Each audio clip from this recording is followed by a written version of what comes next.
pose a threat to the world.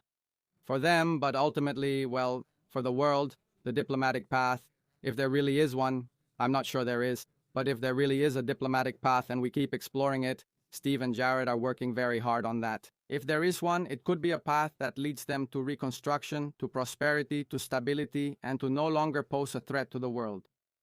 The alternative is increasing isolation, economic collapse, and ultimately total defeat. I know what the right choice is for Iran. I hope that the people making decisions there make the right choice. The last point I want to mention, and it's really important for him. Well, it's part of what Marco Rubio is saying today. The diplomatic track would still be moving forward, but they're thinking about applying more pressure. That, along with what they have now criticized Donald Trump for, whether he wants to negotiate or not, and if he attacked. But at the end of the day, well, what we do see is an operation that hasn't made progress.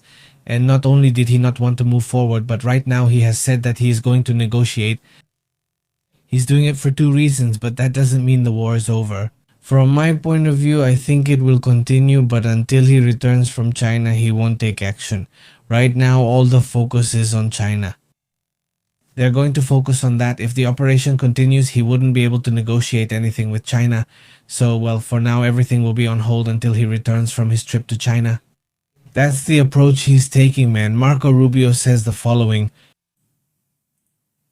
Right there, in black. Yes, you in black. Yes, ma'am. Thank you, Mr. Secretary. No, right there, you. Both of you look like you're wearing black. Thank you. She's closer. No, that's blue, not black. I'm colorblind, but I know blue from black. Yes, ma'am, right there. Not you, the first one I called. Thank you, Mr. Secretary. This is a mess, guys. Go ahead. Welcome to the House. For a long time, you have been a leading voice on human rights in China, I know. Y la sustracción forzada de órganos. So President Trump is preparing to meet with Xi Jinping next week. Do you expect human rights concerns to be on the table? We always raise those issues, and that hasn't changed. We've shown it's sometimes more effective to address them when appropriate, but we consistently bring them up. They are important to us, along with others, of course. But those issues remain important in our view and in our conversation about these matters. We will keep raising them in the right forums. Very well.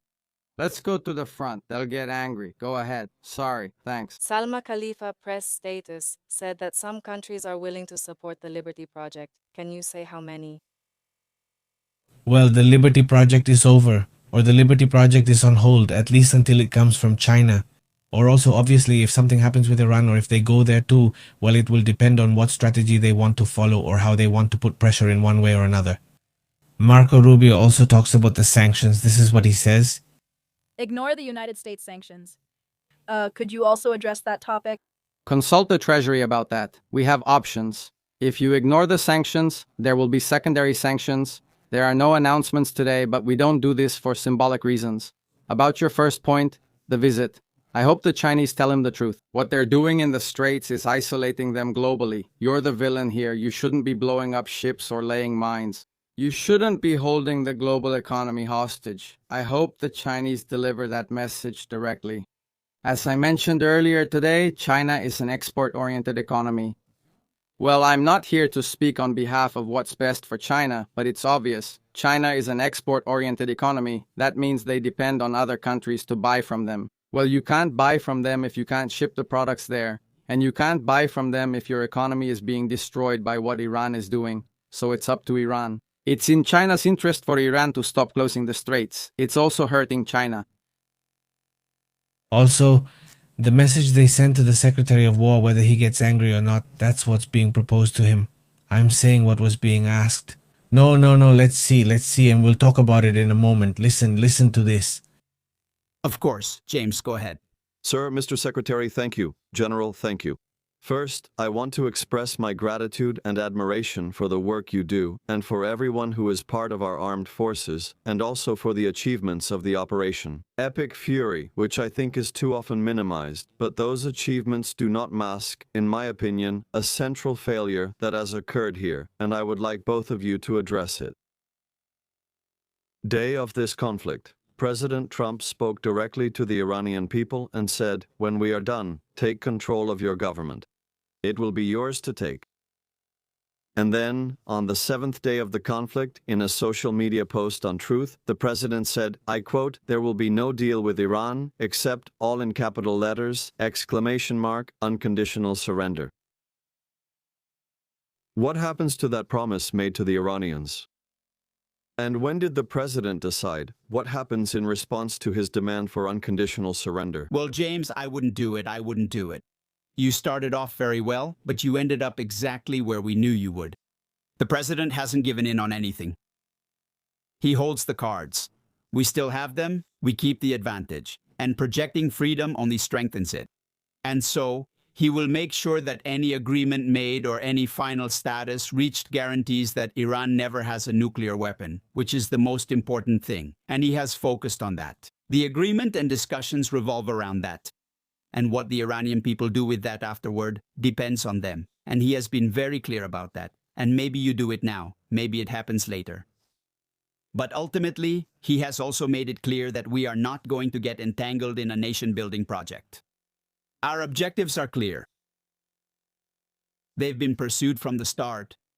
I hope the Iranian people take advantage of that because they are being taken advantage of by this regime. As you know, 45,000 Iranians, innocent Iranians, have been killed. Before the start of this, that's what this government does. It kills its own innocent civilians. Getting out from under that is going to be a challenge for the Iranian people, and we certainly hope they take advantage of it. Thank you. May I ask a follow-up question, please? Go ahead. Everyone else, Follow the guidelines. Go ahead. Thank you, Mr. Secretary. Can you share? Well, this is part of the messaging Pete Hesed is putting out. Donald Trump is not live. Also, there are some pages that make it look like he is live. He is not live. If he is not at the White House or on one of his official accounts, he is simply not live. Don't be fooled. It's very easy to check the official pages are there. That's the only way to truly know that they are live. There are many pages that show the United States Congress as being live during a session, for example, the UFO topic. And it looks like they're live 24 hours a day, every day. And there are people who believe it's actually live. They also do the same thing with Trump frequently. And they show things he's not actually doing. It's not live. Trump is probably deep asleep right now. He likes to party. Bathroom, he's in the... Bathroom tweeting. Today, the only thing he did in public was the Cinco de Mayo event. Not for Mexicans, because apparently it no longer exists, but rather, let's say, a project for kids to exercise more like they did in the 50s. It's a really good project, and yes, honestly, it would be great if it was brought back to improve people's health from a young age. That's what she did today, going out to the White House grounds, but nothing else. That's it? Yes, that was all? Marco Rubio was the one who went out today. Some footage has already been shown. Exactly. Marco Rubio was there. He was there talking about the suspension of this operation. Trump is backing down in that sense. I think it's an issue that has to do with China. But anyway, the point is that there's no certainty about what's going to happen with the Strait of Hormuz, at least for now. Exactly. There's also one of the statements he made today where Marco Rubio makes it very clear about Operation Fury, right? Exactly. Let's play it right now to see what Marco Rubio says. In that sense, well, in the end, this is an operation that is clearly entering a different phase, so to speak, or at least that's how they want it to look. Look, check this out. About the war, the question is whether the fighting will resume, because you have said that Operation Epic Fury has ended. The president also said that the United States would bomb them off the face of the earth if they tried to attack American ships. So yes, if the fighting resumes, you are saying that it would resume under Project Liberty. And I'm asking in relation to the War Powers Act. Yes, look, Operation Epic Fury has concluded. We met the operation's objectives. I'm not going to, we're not hoping for any further escalation. We would prefer the path of peace, which is what the president would prefer. Bueno. Well, Then he says that it's over. Operation Epic Fury is over, but they accomplished all their objectives. But anyway, the main objective was the nuclear issue, and they haven't achieved it. only one objective is accomplished so far. He never stated the objectives. He never made it clear. He lays out a list of the objectives. Well, at least the nuclear issue or the nuclear topic, it was clear that was an objective and that one is still there. The regime is still there, right? Because obviously, yes, if the objective was to get rid of an 80-something-year-old man, which he was. The Strait of Hormuz was lost? The Strait of Hormuz was lost. Or you tell me, what's the gain? I insist up until now, right? In the future, we'll see. But in the meantime, they'll be thinking about other objectives. They'll also be trying to control the narrative a bit so it doesn't get out of hand.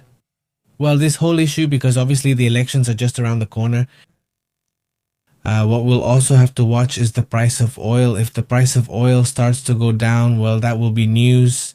A positive one from now until the Xi Jinping meeting happens. Look, pay attention, check out what's happening. What is Iran doing right now? Let's get to that.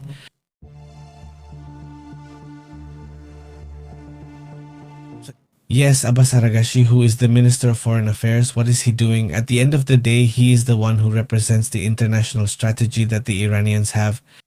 What's happening? Well, Abbas Aragashi is heading to China and will visit Xi Jinping before Donald Trump does. This also sends a very clear message from Iran and also from China. We're talking about Abbas Aragashi having this approach. Let's see. He says the following. The Iranian Foreign Minister Abbas Aragashi will begin on Wednesday tomorrow, a visit to Beijing to meet with Wang Yi, who is his counterpart, that is, the Minister of Foreign Affairs of China. Exactly. They're getting a week ahead of Donald Trump. This sends a very powerful message. And if tomorrow we see that Xi Jinping meets with him, then the message will be even stronger.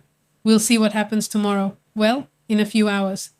And well, the visit obviously coincides with this ceasefire they have, let's say, in quotes, because yesterday there were attacks between the United States and Iran. And well, the Iranian diplomatic trip is taking place before Donald Trump's visit, which is on May 14th. It seems that's the date it stayed on. On that day, and well, China has strongly criticized the United States for the moves it has made in the Strait of Hormuz. And the Chinese foreign minister himself said that the main topic was going to be the issue of the Strait of Hormuz because it affects them as well. Exactly, that's the approach they're taking now. Well, anything else about that topic? Let's move on to other important matters because there are also some images to look at. No, let's go with that. Let's go with some reports about what's happening in the world. Greetings to Rafael, Monica, and the whole community that's joining us. Many thanks to Blanca, Barcelo, Ben, and everyone in the community. Monica, how have you been? Very good. Let's move to other important matters too. Well, a missile is said to have hit a French ship. What is known about this? What details are available? The second report is that a cargo ship owned by France, often sailing under other countries' flags, was reportedly hit by a land-based cruise missile in the Persian Gulf. And this attack happened when it was near Dubai tonight, and right now the exact location of the vessel is unknown. That's strange. The exact location is unknown, according to the United Kingdom Maritime Trade Operations Centre, the one that Pepe from the UK MTO always mentions. MTO. They reported on Tuesday that they received a report that a cargo ship had been hit by an unknown projectile just now, which suggests that there is no ceasefire, that there wasn't actually any significant movement on that issue today. Well, this very strange attack happened. By the way, today they also said that they had not attacked the United Arab Emirates, that they don't know who it was. Now it turns out that someone, we don't know who, is firing missiles at the Emirates, and it's not them. It's clearly not the United States, so who is it? Seriously. So if it's not the United States, it's not Israel, it's not Iran. So who fired at the United Arab Emirates? I mean, there's satellite imagery now too. Satellites can show you where the attacks come from, and this too. Well, then it would have to be reviewed, it would have to be investigated where these shots are coming from that have caused significant damage to the refineries or to the refinery that's on the Oman side, right? It's outside the Strait of Hormuz for the United Arab Emirates, which is key for them, so it would have been damaged. In any case, it's a very strange situation. And taking the Iranians at their word on that is another matter too. But anyway, assuming it's someone else, who could it be? I'm not saying anything, I'm just asking you the question. Let's see. So, what do you all think? Let's move on to other matters, other important topics as well. Well, here are some important images. We're looking at this image right now, aren't we? Here we are seeing a possible attack with Iranian drones toward an Iranian Kurdish region, very close to an area called Suleymaniya in Kurdistan. And here we should remember that Kurdistan spans Iran, Iraq, and if I'm not mistaken, Syria, right? Yes, the three countries, yes. So in that report, that attack hasn't been attributed to anyone yet, let's say, not yet. It's known that the drones are Iranian. Iranian. Well, then it's probably an Iranian attack. That's what's being reported in that area of northern Iraq. That's in Iraq. Now then, In the Iraq region. Exactly. And we also have this report where you can see this smoke coming out over there. It would be an attack that would have happened in this area. What is known about this attack? How? Well, it's an issue between Ukraine and Russia, obviously. Let me see if I can put it. There it is. Obviously, it's a topic we've been following for a while now. It's basically a matter of focus. Well, we also have the energy side, right? According to current reports, Ukraine has just destroyed or at least damaged Russia's second largest oil refinery. I don't know if destroyed is the right word. Maybe it's just damaged. yes, if they stop them for 10. They stop them for 10 because they attack areas that are hard to operate in or recover. Apparently, it takes them months to restore the oil refining process to make fuel. They affect diesel, gasoline, gas oil, all these kinds of things. 3 out of the 4 crude distillation units were reportedly damaged. The core components that the whole refinery depends on are affected. For what? Well, to shut it down completely, right? That's what is known to have happened in this attack, at least so far, right? You can see the smoke coming out, and well, right now that area has a capacity of 400,000 barrels per day. It's one of the largest capacities they have. The refinery is located 800 kilometers from the border with Ukraine, inside Russia in Leningrad. This, well, is one of the key suppliers when it comes to diesel for the military, right? Which is also an important issue, and surely diesel is used for other purposes as well, right? It's part of what's happening in that region. Another image is this one. This message that this advisor Donald Trump is giving, that's what it says there. Well, that's where he announces the pause or, well, the suspension of Project Liberty, which was this support to help the ships that were stuck in the Strait of Hormuz get to the other side. That yesterday, well, supposedly they managed to get 2 through. We confirmed one of them, a Danish company. But anyway, today he puts it on pause. He says it's because Pakistan asked him to, so that the talks can continue. We have agreed to wait while it is blocked. The Liberty Project will remain in full force but will be paused for a short period of time based on requests from Pakistan and other countries and the great progress toward a complete and final agreement with representatives from Iran. Well, I put all of this in quotation marks, honestly, because, well, he keeps insisting that Iran says it's extremely difficult, that they're not going to pull it off. I mean, honestly, nobody believes that. No, they wouldn't admit it even if it were true. Are they really going to tell their enemy, oh, it's really hard? Come on.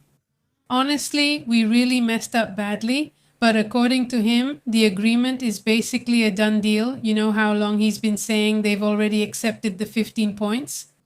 It's been a month since he made that video saying that, and we're still waiting. And well, that's why the question from Newsmax is really good, because first he tries to sweet talk him. First he says, man, you guys are amazing. Everyone here is so good looking. And then he says, look, with those tweets, blah, blah, blah, what did Trump say? Why aren't they being fulfilled?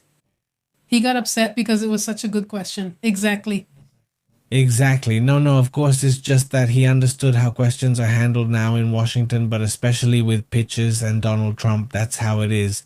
I mean, they say they butter him up, as they say, and then afterwards you drop the question. Now, an important point, if the Epic Fury stops, well, they say it's no longer there. Not that it has achieved its goals. Project Liberty is put on hold, but the United States blockade is still in effect, and in fact, that won't be lifted for now. No, of course not. Without it, that would be total capitulation, right? That's good. Well, it's also important. Look, this image is already circulating right now, showing Abbas Aragashi arriving in Beijing. Well, they have already been publishing some of these images themselves, showing, let's say, Aragashi's movements and his arrival in China at that moment to talk with Wang Yi. And to, well, I imagine to talk about the challenges, especially the issue of oil, and what China could do to calm things down in any case. And maybe In one of those situations, China might end up managing to broker some kind of negotiation there. I don't know, we'll see, especially regarding missiles and the nuclear issue, which are the things that most concern both Israel and the United States on this matter. They believe having nuclear weapons would be best. A bigger problem, right? That would be the issue. Now let's move on to other important matters as well. Check it out, check it out.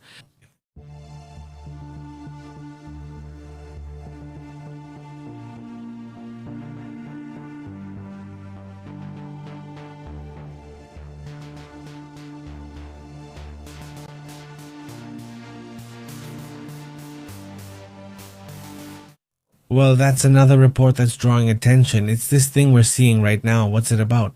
It's the same drone attack in this Iraqi Kurdish area by Iranian drones. So Iranian drones that will be attacking in that Kurdish area? Yeah, well, we saw it a few moments ago. There are a few more images of the famous Shahed 136.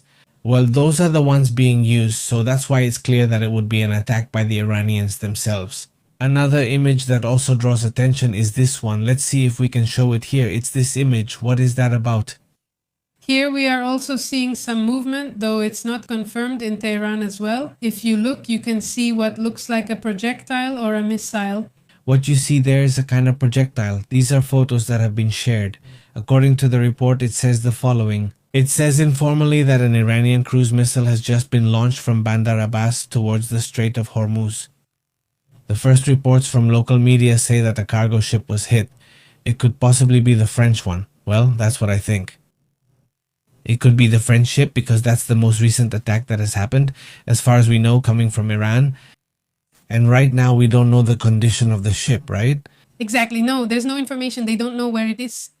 That's really concerning that they have no idea, at least according to the UKMO. If they don't know where it is. I hope nothing more serious has happened.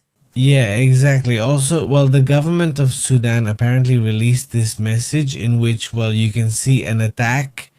It doesn't formally accuse the United States and Ethiopia of being involved in a drone attack that happened at its airport. It's not this attack. It's not the one shown there. What's going on? What's the situation? Well, there are still intense movements in these countries. It's not the only country suffering attacks today. I mean, there's also a civil war happening right now in Sudan, and these movements have just taken place. Exactly. Well, that's also part of what's being reported in that area. Let's move on to others. Another image that's also drawing attention. This is an image from Colorado in the United States. According to reports, a heavy snowfall is falling in the Rockies in Colorado. Look, it's already May, and that's how that area of Colorado looks right now. Well, our friends over there will tell us how common this kind of weather is. Although nowadays, common weather is the least of what we have, as we're experiencing here. I don't know, it's a very cool May compared to others, and other areas are very warm in comparison. Well, the point is that the weather is kind of all over the place. Another image that draws our attention is this one. What's going on there? We already showed it. This is over there in front of the Russian coast. Suddenly smoke appears from the water, right? So, well, it's not very clear what happened. It's suspected that Ukrainian naval drones may have attacked a submarine. That's what's suspected because they haven't wanted to give any details, but what else could be burning under the sea in an area like that? Well, normally submarines are there, and usually the Russian naval fleets are there too. There have already been several attacks in that area of the sea called Galanziznik. That area, let's say. Already in Russian territory beyond Crimea, but still in the Black Sea. It's not where the Black Sea Fleet is operating, which has already withdrawn for about a couple of years now. Let's also go to the next image. Okay, what's going on? Here we are seeing people at Sochitl Airport over in Russia, sheltered inside the airport where all flights were stopped due to a Ukrainian drone attack that... No. It's that guy over there. I don't know if you... The one who's lying down? Or if he hit the beach. Look, yeah. He got to the beach, put on his flip-flops, sandals, whatever, his shorts, and just lay down there like it was nothing. It's not a guy or a girl, I don't know, but the point is that they're sunbathing inside the airport. They said, no, I'm going to relax now. Not stressing out? I'm not going to stress out. Well, both of them are like that. Well, there are reports from different places in Moscow, in Russia, of blackouts, intermittent outages of, well, the internet, cell service, phone calls, Stopped? blocked, cancelled flights, airports and flights delayed to other days. That whole thing is also very curious. People who can't pay are watching videos. For example, they order food and exchange it for something else because there's no money. Online payment methods aren't working, for example, by cell phone and all that stuff, so you can't use them. So they basically pay by bartering, like they've gone back to that. Bartering is famous there for some reason. They're showing off. We're seeing that Turkey is presenting an intercontinental ballistic missile that they say has a range of 6,000 kilometers. They presented this today at an arms fair called Saja, and well, it's impressive, isn't it? Well, the truth is that yes, the way they present it, it's like it's a luxury item, basically. It's something else. Signed and everything. It comes from a man, what's his name? Something with a K, but it's the same. That's right, it's called something with K. That's his name, and he directs it. And he directs it. Well, that's how things are. Also, another image. Well, more of these robots doing strange things, this time doing yoga or something. I don't know, it's so weird. It's called something with, but anyway, that's its name with a K. But it's the same. It's called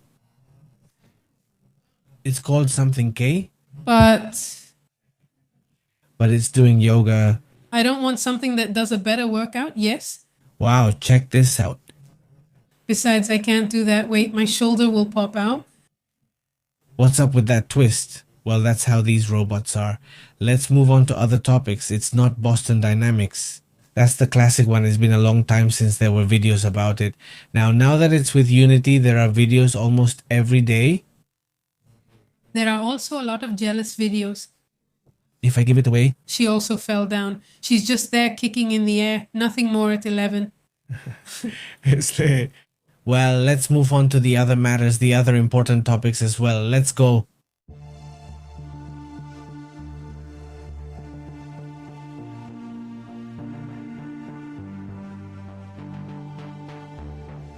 Hey, there's a video we missed of Marco Rubio because remember he was DJing at a wedding last weekend. This weekend he was DJing at a family member's wedding. Well, they ask him about that topic. It's not just for laughs, right? But listen to what Marco Rubio says. All right, this has to be the last question.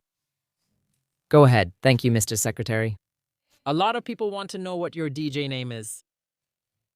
My DJ name, your DJ name. They're not ready for my DJ name yet, and then a separate comment about the war. I can already imagine if the other journalists say no, like who gave him the floor. Nobody had asked him. But nobody had asked him. He says a lot of people want to know, right? Nobody wants to know this. That's it, goodbye. It's not necessary. Besides, the last question of the day. Take advantage of the opportunity because it's very rare to ask, but well, he came up with the easy question. The question of the day and the question of the day. And well, I already asked him a question. He got excited too. Well, at least I'm going to get a name, not just some funny answer. Mojito. I don't know if I'm going to be something like this, but oh well. Nobody told me about America. If anything, it's the most American because they mess it up the most. Yeah, man, well, that's how things are. Let's move on to other important topics.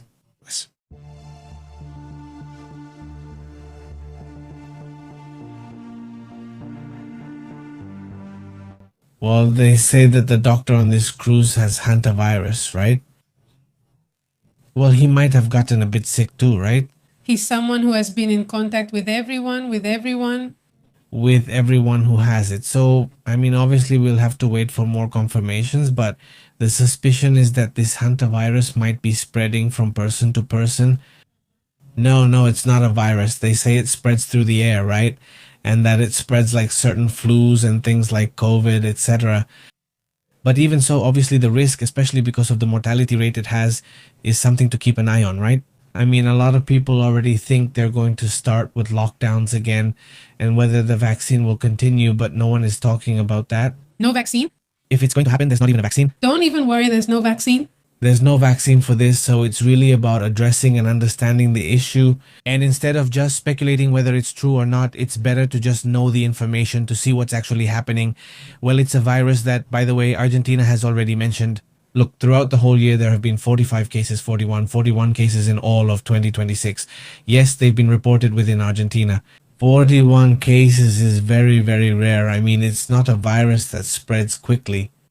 What stands out from my point of view is, what's up with the cruise ships? Cruise ships are They're really dirty. I mean, yeah, they have that reputation. People are just too close to each other and stuff. they don't clean everything very well. I remember once, I don't know if it was CBS or CNN or whoever, but they used a black light, and no, really, there's no way you'd lie down on that bed. They saw things. You could see too many strange things on the walls. No, everything. There was nothing that was spared. So if you ever think about going on one of these cruises, just keep in mind that they have these things. With a health system and their spray.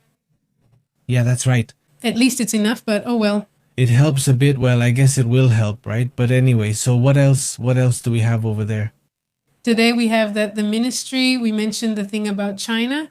We haven't brought up the UN thing yet. There is one. There is a resolution to sanction Iran for the attacks because, you see, Iran has been attacking, well, indiscriminately all the Gulf countries. Starting with the South Korean ship. The South Korean ship, the French ship right now, I mean the illegal collection of tolls.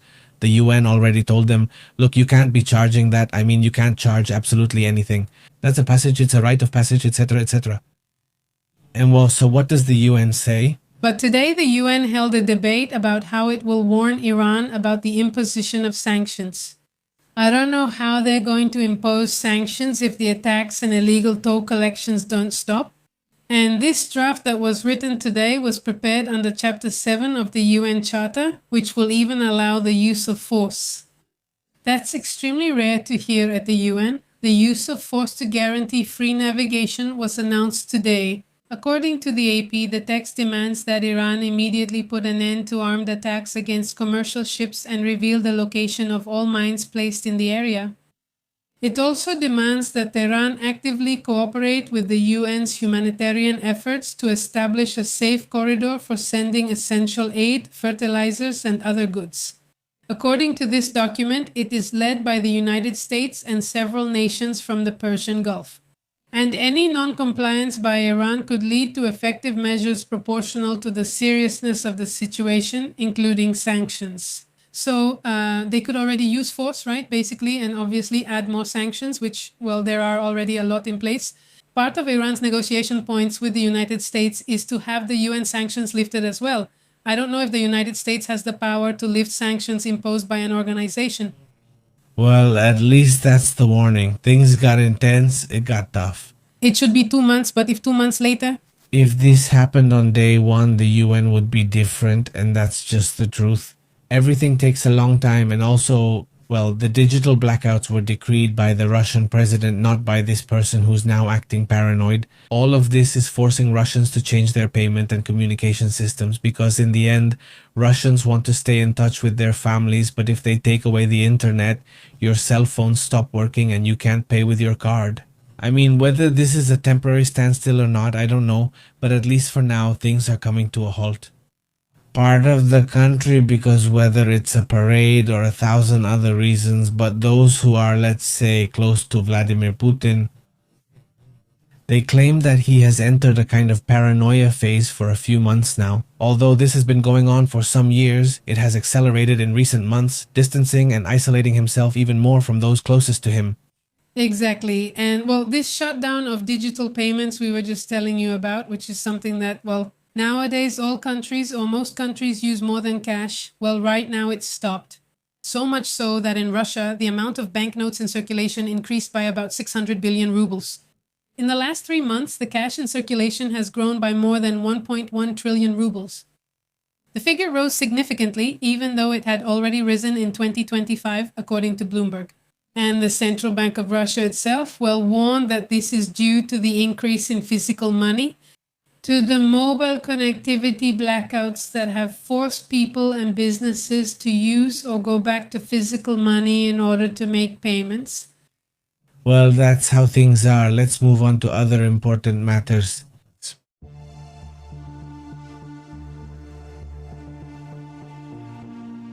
Notice that Pope Leo XIV reportedly responded to Donald Trump before Rubio's visit to the Vatican. He said if they're going to criticize him, they should do it truthfully. In other words, he rejects the accusations from the President of the United States, namely Donald Trump. It's just that Pope Leo XIV wants Iran to have nuclear weapons and to know, well, if you're going to criticize me, then criticize me with the truth. I mean, don't criticize me. Things that aren't true is not because he has never said that he wants Iran to have nuclear weapons. Exactly. The Pope's full comment was, if someone wants to criticize me for preaching the gospel, let them do it truthfully. This was after that. Also, we have to remember that in a few days, Marco Rubio will go to the Vatican. He will go there to try to smooth things over. He is going to the Apostolic Palace on Thursday in an attempt to reconnect with the Catholic Church, with the leader of the Catholic Church. But he's also going there to discuss Cuba, that other topics need to be talked about, and well, some of the actions the United States is taking regarding Cuba could also be questionable. By the way, today I felt like Marco Rubio came out to talk about Iran and tried to shift the attention to the topic of Cuba. They'll likely use Cuba to distract from Iran, which is how we keep shifting from one issue to another. We jump from one thing to another and always end up back at the same topics: aliens, Epstein, Iran, Cuba, wondering what they'll come up with next. So, well, the Pope reminded everyone that the Church actually has a position against nuclear weapons. I mean, you can't even say that the Church wants a nuclear weapon for Iran, and it's not just a circumstantial political position. The Church has spoken out against all nuclear weapons for years, and there's no doubt about that. Well, the thing is, whether these are real things or not, everything that's getting attention right now, they're using it to, well, to distract from a problem or a crisis. So to speak, they cover up one political crisis with another political crisis, and they don't solve it with another political crisis. And, well, this whole situation is a bit chaotic. By the way, take a look at what's happening in Israel.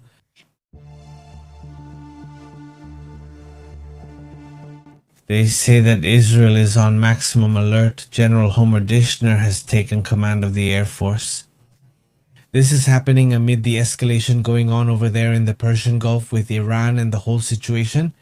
And in light of these comments, well, it's striking that the term maximum alert is being used.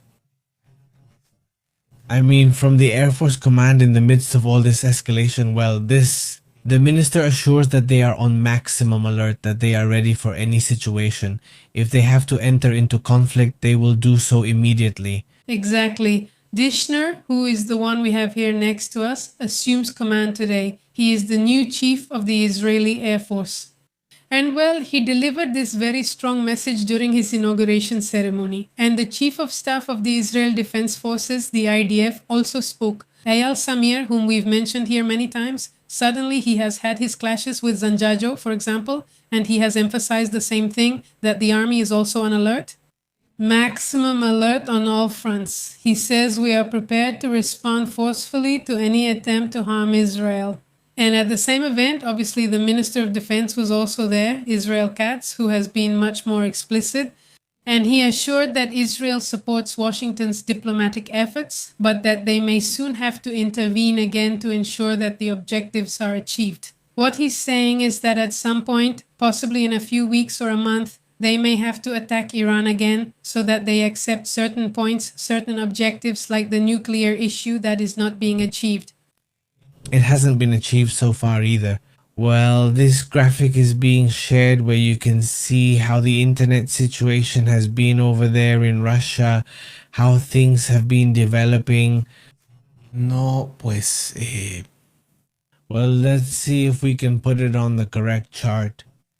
There it is. I mean, we can see on the chart how there's internet detection. There are constant drops. Yes, we can see it there. For example, that drop shows that mobile internet access has been completely cut off at times in St. Petersburg. The report indicates that even the websites on the so-called whitelist aren't working because there's a list of sites that just don't work, right? Like WhatsApp or this or that, but there are some sites that are approved by the Kremlin and those are supposed to work, but even those right now are having trouble loading. And that's how these spikes were constantly going up and down, and well, that's part of what's happening in that part of the world. Let's address other important matters too.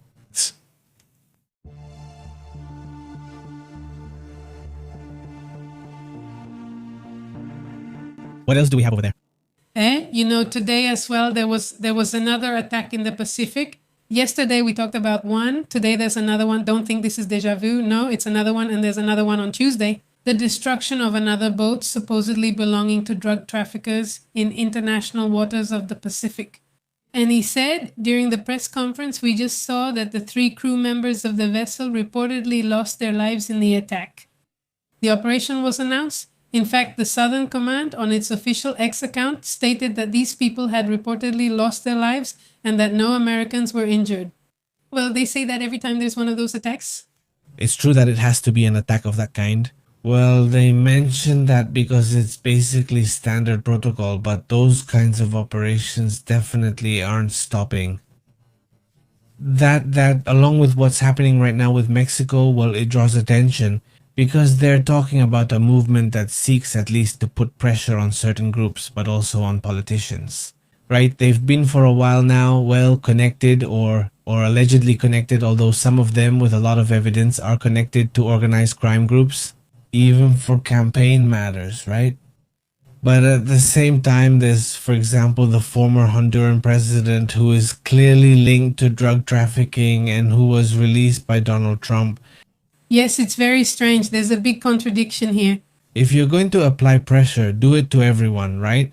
Are there favorites or not? Otherwise, it's just the same old operation, isn't it? Well, the problem doesn't end, right? What else? Do we have anything else out there? Well, today we have something. Marco Rubio, when he appeared, made a very strange comment because, well, they asked him about it. They questioned him about the increase in gas prices, the increases that have happened since the war started. Because, well, Trump, one of his goals in the campaign was to lower gas prices, and he had achieved it.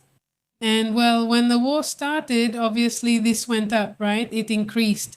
And today the secretary told the journalist who asked him that they should feel lucky because it could have gone up even more. It could have gone up by $9, so they shouldn't complain. No? Well, thank you. Please don't put this... And it hasn't ended. The thing is that it hasn't ended. I mean, it doesn't mean that it's not going to happen. Exactly. So here's the thing. Is it going to go down or not? And what we're seeing, at least right now, in the price of oil, right? What you can see here is that it's at 112, almost 113, until the effect of Trump or of this announcement that things are going to calm down. It is causing a drop in price, not a big one, but at least it's going down a little. The price, and that's obviously going to be positive, right? I mean, it's still far from reaching the $6,070 it was at. It's still high, but it's not shooting up to 120, which is already something really tough, right? What was happening? We'll have to see how things look in the morning, but for now, for example, the peso is stable. The dollar and euro are about the same as before, and gold has really been stable too. Low, right? It seems like it wants to rise, but honestly, gold isn't making a big move. The one that really has been high and going up is Bitcoin. I mean, Bitcoin is already at $81,000 and it used to be at $65,000. We have to remember that. Just let me check the date, the exact date. I mean, around the 20th or so of the month. On March 29th at night, it reached $64,000, and right now in March, it's at $81,400. I mean, honestly, despite what's happening, whatever you want to call it, Bitcoin is still, well, a strong cryptocurrency, right? Honestly. I mean, there are many reasons for this drop that we could discuss here. It's about trust. Huh? It could also be that it's being used to make transfers, especially now that the situation is kind of strange. Well, some people prefer to go to some other asset besides the dollar or oil because of the volatility, and they prefer it for whatever reason you want. But the point is that Bitcoin is pretty healthy. From my point of view, considering how it has gotten to this point, we'll see how it keeps progressing. But even more than gold, the increase it has had is much greater than gold's, and that of course is also surprising. So, let's move on to the comments.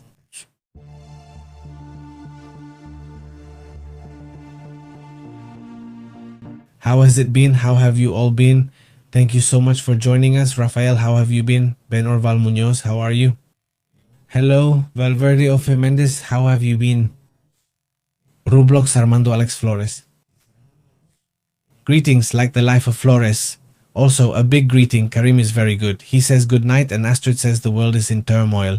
I have the impression that Trump's emotional and mental instability spread to politics and the economy.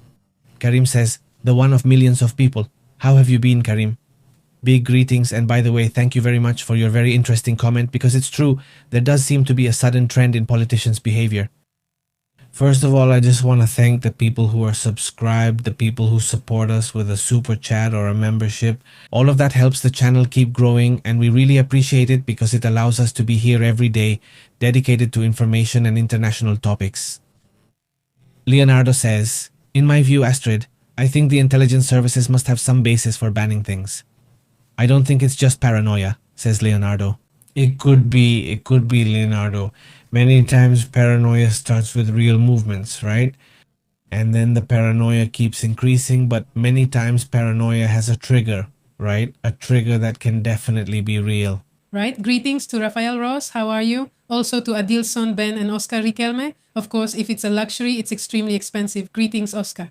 Greetings, Oscar. How have you been? Very good. And also, how do you do more? And Femen is here too. Greetings. Greetings, Ofe. How are you? Greetings also to David. Greetings to whoever else is around. That's where the suspicion comes from, that the Andes-type hantavirus, which is endemic to Argentina and Chile, can indeed be transmitted from person to person. Yes, well, that's the suspicion they have because they went to Argentina. Exactly. They traveled around South America, and Argentina is where they boarded the cruise. Well, there it is. Couldn't it be like that? It could. That's one of JD's suspicions. Let's see if you read it, right? No, it says today I made it to the live stream. I have 2 little kids and sometimes they don't let me, so I've always watched it later. Thank you very much. Jaide. Greetings to your little ones. Alex Flores also says excellent evening. Very good, Alex. Have an excellent night. Good evening, Mao. They say biologists say you should never go on a cruise because they're the worst. Greetings to that. How have you been? Yes, imagine that. That's right. Yes, this one. Francisco Arte says that's why I bring my own sheets. Yeah, I mean, sometimes there are certain places that are really crowded, but you stay there for a little while and then you go somewhere else. You're stuck in there for a week? We're going to go to a concert, you go to the movies, or you spend a little while with a lot of people, but it's just 2 or 3 hours, so the exposure is very minimal. When you're there for weeks, like you said, using it all day, night and day, right? Well, of course, I don't know if there's something there. If it spreads... Says Oscar Riquelme. Let me give you a tip. The correct term is hantavirus, not jantavirus, hantavirus. Hantavirus, without pronouncing the H. Without pronouncing the H, we say it with a J sound. Now, yes, that's the word. It's hantavirus. You're right. Greetings to Armando Antonio Bru. How are you? Hello, good evening, everyone. Greetings, Armando. How are you, Armando? Says Martin. If I go to Russian stars, they release a new series of missiles that are cheaper and better with Chinese chips. Terrible. The new weapons are more and more terrible, says Martin. How are you, Martin? Huge shout out. They're getting better, cheaper, smarter. I mean, this is really something, right? What else? Greetings to David Flores, who is watching us from Juarez, Chihuahua. I made very good communicators. Thank you. Greetings to Chihuahua. Greetings. Armando Antonio also says the Secretary of War and all of Trump's cabinet are a joke. That's something that sounds really bad. I don't want to be a joke. It sounds harsh. It sounds harsh. It sounds harsh. It sounds harsh. He says, we have plenty of rubles left over. Greetings, Rubla. Can you tell me how Valverde is doing? How are you, Valverde? And Ben Abraham says in New York, gas is $4.50 per gallon. And the Orville. Someone tells us, ha ha ha, for sure they made a deal. Trump asked them to give the French, English, and Spanish a place to stay. No, I don't think so, but cheers. Greetings. He also says in Texas, gas is $3.60 to $3.95 per gallon. He says, yes, it is. But yes, they're always cheaper like in Texas, but there are really expensive areas like California. California, says Monica. If you ever go on a cruise, bring your wipes, Clorox, and clean everything you touch in the room. He says the pillowcase place, but the comment gets cut off there. But yes, I imagine you take your precautions, right? On cruises, if you want to survive and not turn into, what's it called? There are changes? it has to make changes because They learned it? clearly they haven't learned. It doesn't say just add it and you're done, says Monica. Yes, well, yes, exactly. Raphael, Texas All Poker says. Raphael says he has a very funny picture that's like a beaver. It's a picture. The picture. The picture is like Road beaver. Here it is. it's a beaver with hair. A beaver with hair. It's a beaver. It's a Brazilian beaver. It's not wearing a yellow and green shirt. So Green, yellow, as they say, green, yellow, awesome. Greetings to Monica. That's right. Greetings. I'll mention everything to you soon. We'll read it now. Yes. yes, right? Well, that's a pending issue. Another pending issue we have is what's happening with the scientists because there are already new developments. We're preparing a very interesting topic. Tomorrow we'll talk about it, about things that also have to do with this series of movements. Let's just say they're doing things that, no, they're not being shown. The media isn't covering them. Let's go, but there are some really crazy developments within the UFO topic. Tomorrow we'll also go into detail because otherwise we'd basically spend the whole stream on it. So in the morning we'll do the stream about the topic because things are happening now on another level. Given what looks like a massive disclosure, a very broad one. So there are already some very interesting things there. We'll be talking about it tomorrow. He says all the Octopus interceptors from the Ukrainian government. They have acquired 8,000 units. The specific function of these drones is to automatically detect and investigate Russian Shahed-type drones, says Martin. It's super interesting because they've been expanding that approach a lot to operate or attack, let's say, in a semi-automatic or fully automatic way. Not saying you have the order to, well, for example, attack these foreign ones, and they've become more and more effective. And all that data, because in the end, in a war like this, which is constant, you're getting all the information from the information. How do they work in the rain? How do they operate in swarms? I mean, drones, how to operate in cold heat, all the adaptations, the micro adaptations they're making is invaluable learning for Ukraine and for countries that have a good relationship with the Ukrainians. During the war, it is becoming a moment of experimentation, unfortunately of conflict, but also of the automation of wars. From now on, wars are going to become more and more automated, right? In the sense of robotics, let's say too, right? What else? That the aircraft and the power groups that chose Vladimir Putin as president say they can continue. He will continue, and if he doesn't, he will fall. He has to do what the people above tell him to do. Putin has bosses. Of course. Good point. And then definitely, says Raphael Ross, Dilma Rousseff, made in China. Yes, former president now, yes. Yes.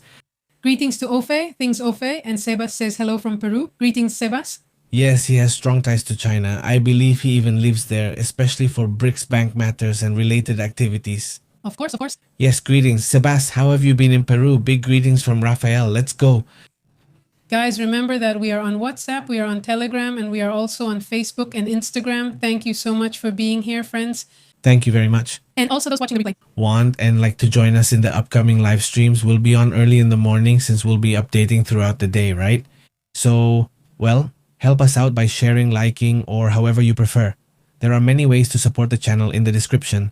Thanks for being here. And yes, for dictators, 30 years in power is ridiculous. He says greetings, sending big greetings also to Rafael, to Leonardo, to the whole community, to all the Rafaels, since there are several of them. Ofe, Ignacio, to everyone, well, thank you very much. Have an excellent night. See you tomorrow. We interrupt your regular programming. Thank you for tuning in to The Truth. This is Pepe Live. The truth is intense, the unusual is real.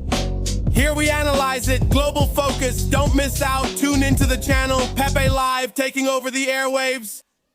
Pepe and Astrid telling it like it is. Raw journalism, respect matters here. Turn on notifications, don't lose track. Until next time, yes sir.